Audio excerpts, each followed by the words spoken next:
한국 가계가 보유한 금융자산의 절반 이상이 예금에 묶여 있습니다.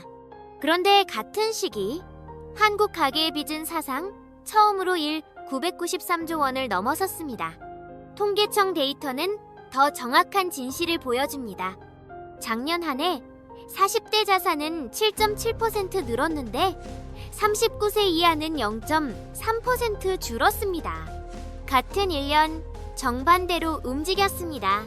근데 진짜 문제는 지금 30, 40대가 가진 자산이 가장 잘못된 곳에 묶여있다는 사실입니다. 오늘 영상 끝까지 보시면 왜 같은 한국인인데 누구는 자산이 늘고 누구는 줄고 있는지, 그리고 그 격차가 앞으로 어떻게 더 벌어질지 데이터로 정확히 알게 되실 겁니다. 지금부터 하나씩 짚어보겠습니다. 이상하지 않으세요? 한국 경제는 분명히 성장하고 있습니다. 코스피 지수는 올해 들어 7,000을 넘었고 사상 최고 수준에 머물고 있습니다. 그런데 같은 한국에 사는 사람들끼리 자산 변화 방향이 정반대입니다. 통계청 가계금융복지조사에 따르면 작년 한 해 40대와 50대의 평균 자산은 각각 7.7% 늘었습니다. 같은 기간 39세 이하 청년 가구의 자산은 오히려 0.3% 줄었습니다. 같은 나라, 같은 1년 동안 자산이 정반대로 움직였다는 뜻입니다. 왜 이런 일이 생길까요? 답은 한 가지로 모입니다. 자산을 어디에 두었는가? 정확히 말하면 자산을 어디에 잘못 두었는가? 오늘 이 영상은 한국 가계의 자산이 지금 얼마나 위험한 곳에 묶여 있는지, 그리고 왜 그 위험이 특히 30, 40대에게 집중되는지를 공식 데이터로 정확히 검증해 보겠습니다. 논의할 내용은 4가지입니다. 첫째, 한국 가계가 지금 어디에 자산을 두고 있는지. 둘째, 그 위치가 왜 위험한지. 셋째, 30, 40대가 왜 그 위험을 가장 크게 떠안고 있는지. 넷째, 통계가 가리키는 방향은 어디인지. 순서대로 정확히 말씀드립니다. 먼저 한국 가계의 자산 구성부터 확인하겠습니다. 한국은행이 발표한 2026년 1분기 가계신용 잔액은 993조 1,000억 원입니다. 통계가 공표된 2002년 이후 사상 최대치입니다. 직전 분기보다 14조 원이 더 늘었습니다. 이 중 주택 관련 대출이 178조 6,000억 원, 한 분기 만에 8조 1,000억 원이 늘었습니다. 숫자가 의미하는 것은 명확합니다. 한국 가계의 빚 절반 이상이 부동산 한 곳에 집중되어 있다는 뜻입니다. 자산 쪽도 봅시다. 통계청 가계금융복지조사에 따르면 한국 가계의 자산 중 부동산 비중은 약 70% 수준입니다. OECD 평균이 50% 안팎인 것과 비교하면 압도적으로 높습니다. 여기서 끝이 아닙니다.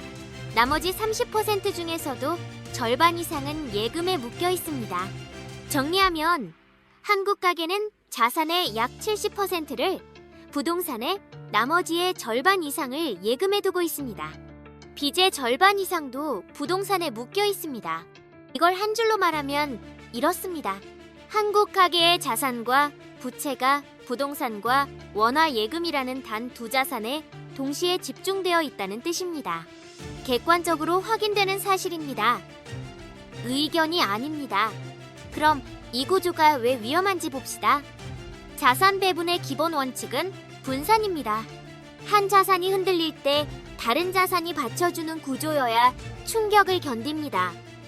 한국위탁결제원 자료에 따르면 한국 개인 투자자의 분산 투자 비율은 2021년 6종목 이상 보유자 29.1%까지 올라갔다가 최근 3년 사이 다시 줄고 있습니다. 3종목에 집중 투자한 투자자 비중이 다시 늘었습니다. 주식만의 문제가 아닙니다. 자산 전체로 봐도 한국 가계는 부동산 원화 예금이라는 두 자산에 집중되어 있습니다. 이게 왜 위험한지는 코스피 장기 수익률 데이터를 보면 정확히 드러납니다. KOSIS 통계에 따르면 코스피는 1980년 100으로 시작해서 2026년 5월 약 6,598을 기록 중입니다. 45년 동안 약 66배 올랐습니다. 연복리로 계산하면 약 9.7%입니다. 같은 기간 한국시중은행 1년 정기예금 평균 금리는 대략 5, 6% 수준이었습니다. 최근 10년은 3% 수준입니다. 숫자로 비교하면 이렇습니다. 1980년에 100만 원을 코스피에 분산해서 묻어뒀다면 지금 약 6,600만 원입니다. 같은 돈을 정기예금에 넣고 굴렸다면 평균 4%로 계산해도 약 580만 원 수준입니다.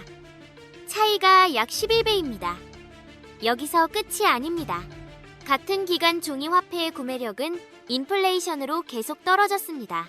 한국은행 자료에 따르면 2000년 대비 2024년 소비자 물가는 약 1.8배로 올랐습니다. 다른 말로 같은 돈으로 살 수 있는 양이 절반 가까이 줄었다는 뜻입니다.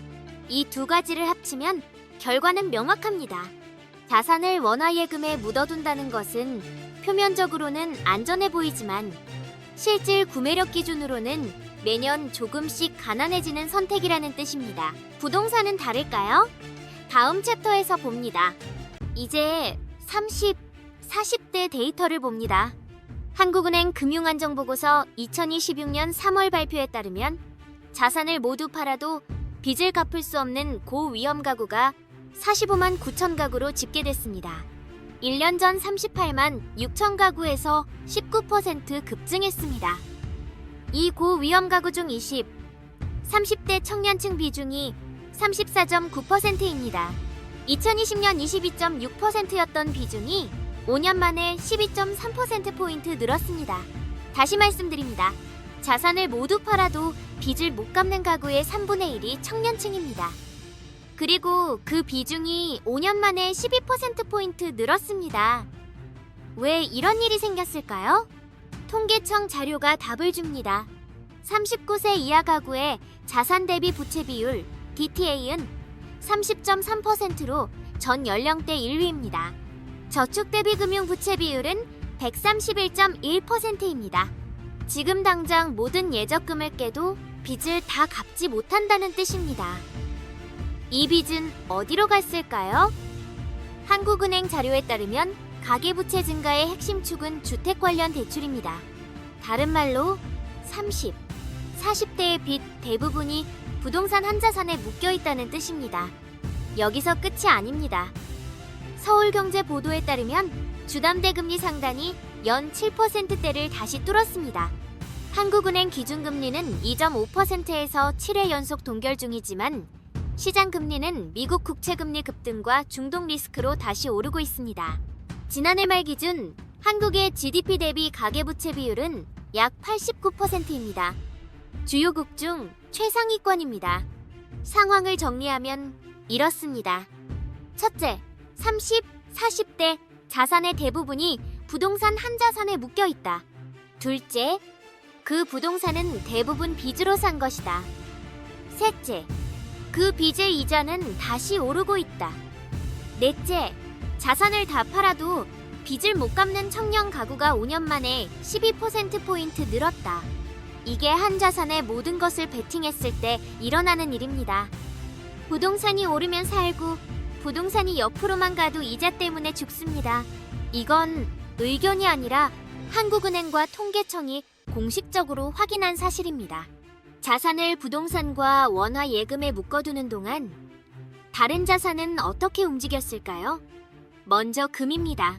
한국금거래소 발표에 따르면 국제 금 가격은 2026년 4월 온스당 3,800달러를 돌파하며 사상 최고치를 다시 썼습니다.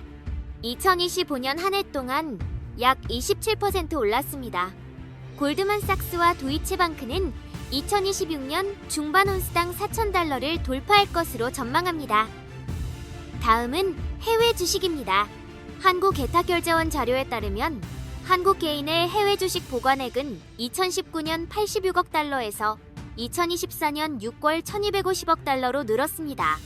5년 만에 약 14.5배입니다. 같은 5년 동안 미국 SP500 지수는 약 90% 올랐습니다.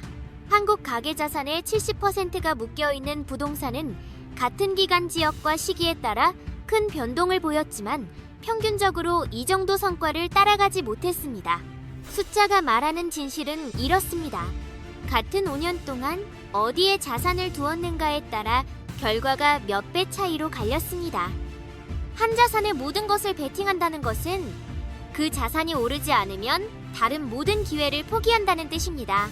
이게 지금 한국 가계, 특히 30, 40대가 처한 상황입니다. 마지막으로 정부가 보내는 신호를 확인합니다. 금융위원회가 2016년 4월 발표한 가계부채 관리 방안에 따르면 정부는 2030년까지 GDP 대비 가계부채 비율을 약 89%에서 80% 수준으로 하향 안정화하겠다고 명시했습니다. 다주택자가 보유한 수도권 규제지역 아파트 주택담보대출의 만기 연장은 원칙적으로 불어댑니다.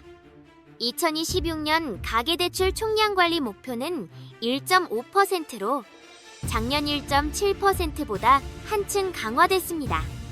공식 발표가 가리키는 방향은 명확합니다. 정부는 부동산과 금융을 분리하겠다고 명시했습니다. 다른 말로 앞으로 부동산에 빚을 내서 자산을 키우는 방식은 점점 어려워진다는 뜻입니다. 같은 발표문에 이런 문장이 있습니다. 부동산 시장과 금융의 절연을 통해 금융이 우리 경제의 대전환을 이어나가기 위한 출발점. 이게 정부의 공식 입장입니다. 이 상황은 정리됩니다. 한국 가계의 자산 구조는 부동산 원화 예금에 집중되어 있고 그중 빚 비중이 가장 큰 30, 40대가 가장 큰 위험을 안고 있으며 정부는 그 구조를 약화시키는 방향으로 가고 있습니다. 오늘 본 데이터가 말하는 것은 세 가지입니다. 첫째, 한국 가계의 자산은 두 자산에 묶여 있습니다. 부동산 약 70%, 나머지의 절반 이상은 원화 예금. 분산이 아니라 집중입니다. 한 자산이 흔들리면 가계 전체가 흔들리는 구조입니다. 둘째, 이 위험은 30, 40대에 집중됩니다. 39세 이하 가구의 자산은 작년 한 해 0.3% 줄었고 자산 대비 부채 비율은 30.3%로 전 연령대 1위입니다. 자산을 다 팔아도 빚을 못 갚는 가구의 3분의 1이 청년층이고 그 비중이 5년 만에 12%포인트 늘었습니다.